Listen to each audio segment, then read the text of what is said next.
This is the Holy Gospel according to Matthew. Glory to you, O Lord. Jesus said to the disciples, "Beware of practicing your piety before others in order to be seen by them.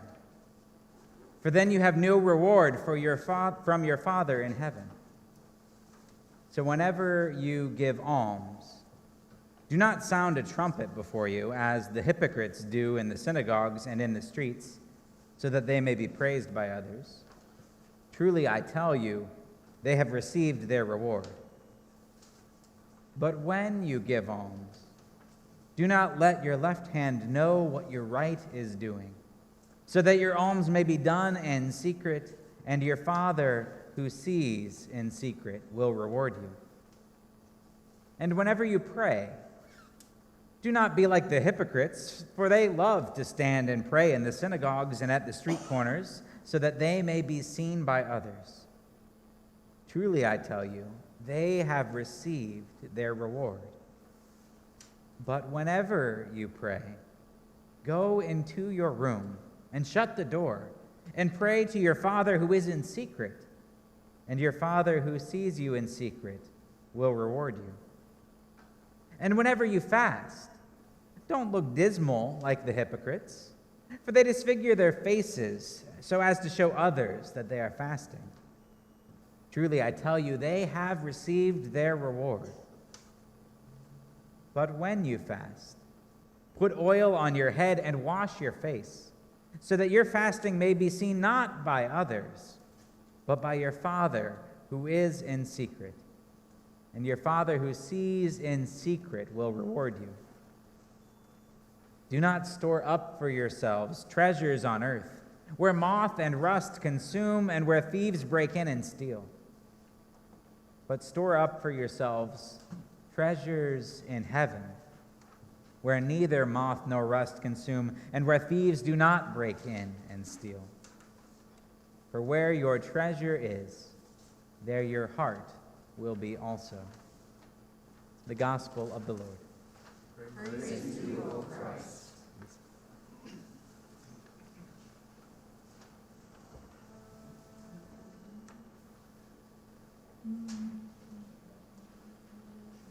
Return to the Lord your God.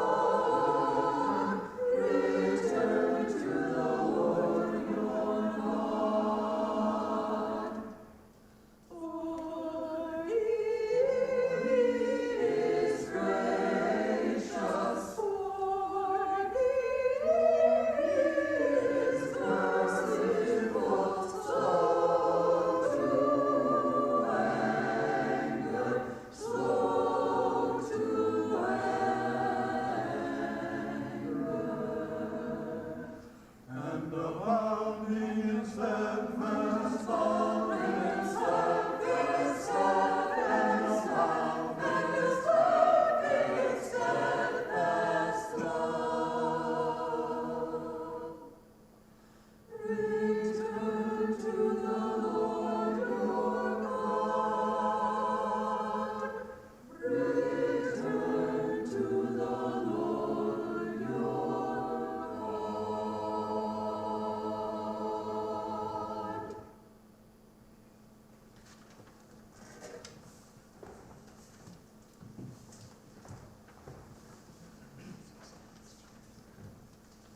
Anytime we hear a Bible story, a story from the Bible, and especially a story that is of or from Jesus, one of his stories, there's a very common thing that many people do, and that's we try and place ourselves somewhere in the story.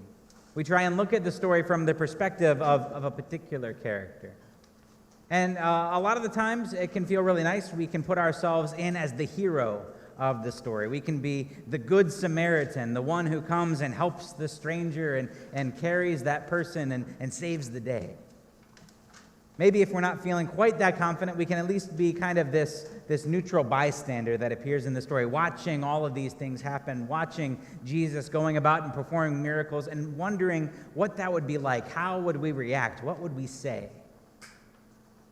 Maybe sometimes we'll even put ourselves in as the person who is healed by Jesus, the person who had been suffering for such a long time, and to have this miraculous transformation take over us. Imagine what that would be like.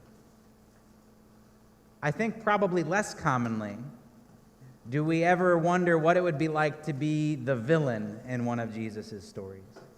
We don't usually imagine what it would be like to be in that role. Not many of us probably have spent much time thinking, what if we were the Pharisees or the scribes plotting to get Jesus arrested and taken away? We always get to kind of pick who we're going to be in these stories when we hear them, but I think in this gospel lesson, we don't really get much of a choice. In this gospel story, Jesus is talking about these hypocrites, the ones who practice their religion, their faith, their traditions in such a way that everybody else notices. Now, I don't know if you're aware, but in a few minutes, we're going to go put some big black smudges on everybody's forehead, and that's kind of a noticeable thing.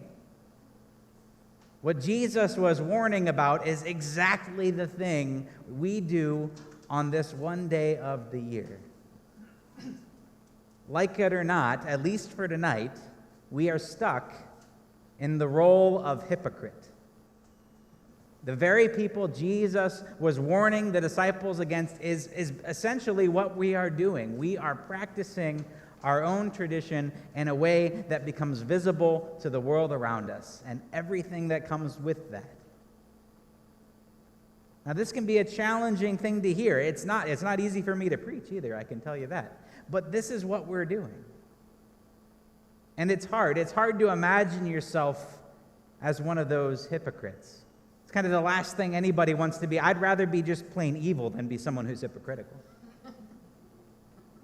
At least the evil people have principles. The hypocritical people, they're all over the place. We're stuck there, and it's kind of this uncomfortable truth that we have to sit and deal with. This difference between who we want to be, who we aspire to be, the people in Jesus' story that we wish we were, and who we actually are. That gap leaves us in tension. And I think the best way I've heard for describing that gap and how that uncomfortable truth, how it sits with us, actually comes from a couple of cartoon characters. And I actually brought them with me, so I'm going to show you what I've got here. The first character is this guy. You know him, Mr. Bugs Bunny. Now, Bugs is the person we all wish we could be. Bugs Bunny is cool. Bugs Bunny has life figured out. When life comes at Bugs Bunny as the hunter Elmer Fudd with the big shotgun and sticks it right in Bugs' face, and Elmer says, "It's wabbit season and you're a wabbit," Bugs isn't moved. He's not flapped. He's not worried. He sits there. He pulls out his carrot. He takes a bite and says, "What's up, Doc?" Bugs Bunny has it figured out. He has everything under control, and we all wish and maybe even imagine that we are Bugs Bunny. But here's the truth. The truth is, each and every one of us is really a Daffy Duck. You see, Daffy Duck does not have the world figured out the way Bugs Bunny does. Daffy Duck is essentially a slave to his own anxiety and his emotions. Daffy Duck tries to get ahead, and everything he tries winds up hurting himself. Everything he tries to do works against him. He gets stuck as the butt of the joke 99 times out of 100, and the 100th time is just waiting for that next time to where he's going to get messed up again.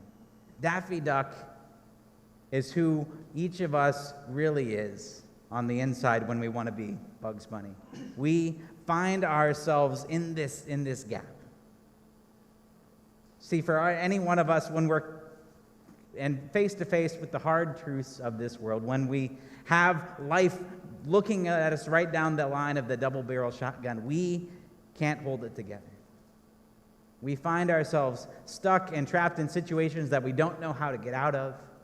We get way over our own heads, and we don't know where to go. This is that uncomfortable truth, that gap that we have confronting us each and every day. We all want to have it all figured out.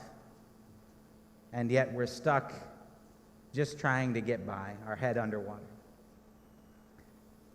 But that might be an okay place to be today. Because today is Ash Wednesday, and if Ash Wednesday had a theme, it would be uncomfortable truths. Today is a day where in a few minutes we're going to come up and you'll hear the words, "Remember that you are dust, and to dust you shall return." And if we were a little more blunt, we would just say, "Remember, you're going to die." Nobody can argue that that statement isn't true. But for each and every one of us, I would imagine that's a pretty uncomfortable thing to hear. We all know, at least intellectually, that we are mortal people, that one day we will come to an end of our earthly life. And yet, to hear that said so abruptly and so quickly right there, it can cut us to our core. I can tell you as a pastor, it can be hard to say that over and over again, the same words to someone who is 100 years old or just 1 year old.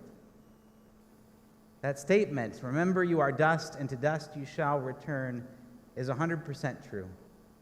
But it's another one of those uncomfortable truths that we sit with. Because when we imagine ourselves and who we can be, when we imagine the Bugs Bunny version of us, that idea of death never comes into play.